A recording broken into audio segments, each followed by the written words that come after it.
Magandang hapon kagri. Dito na naman tayo sa ating garden kagri.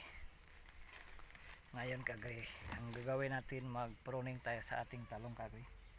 Kasi yung sa unahan kagri, malaki na ito.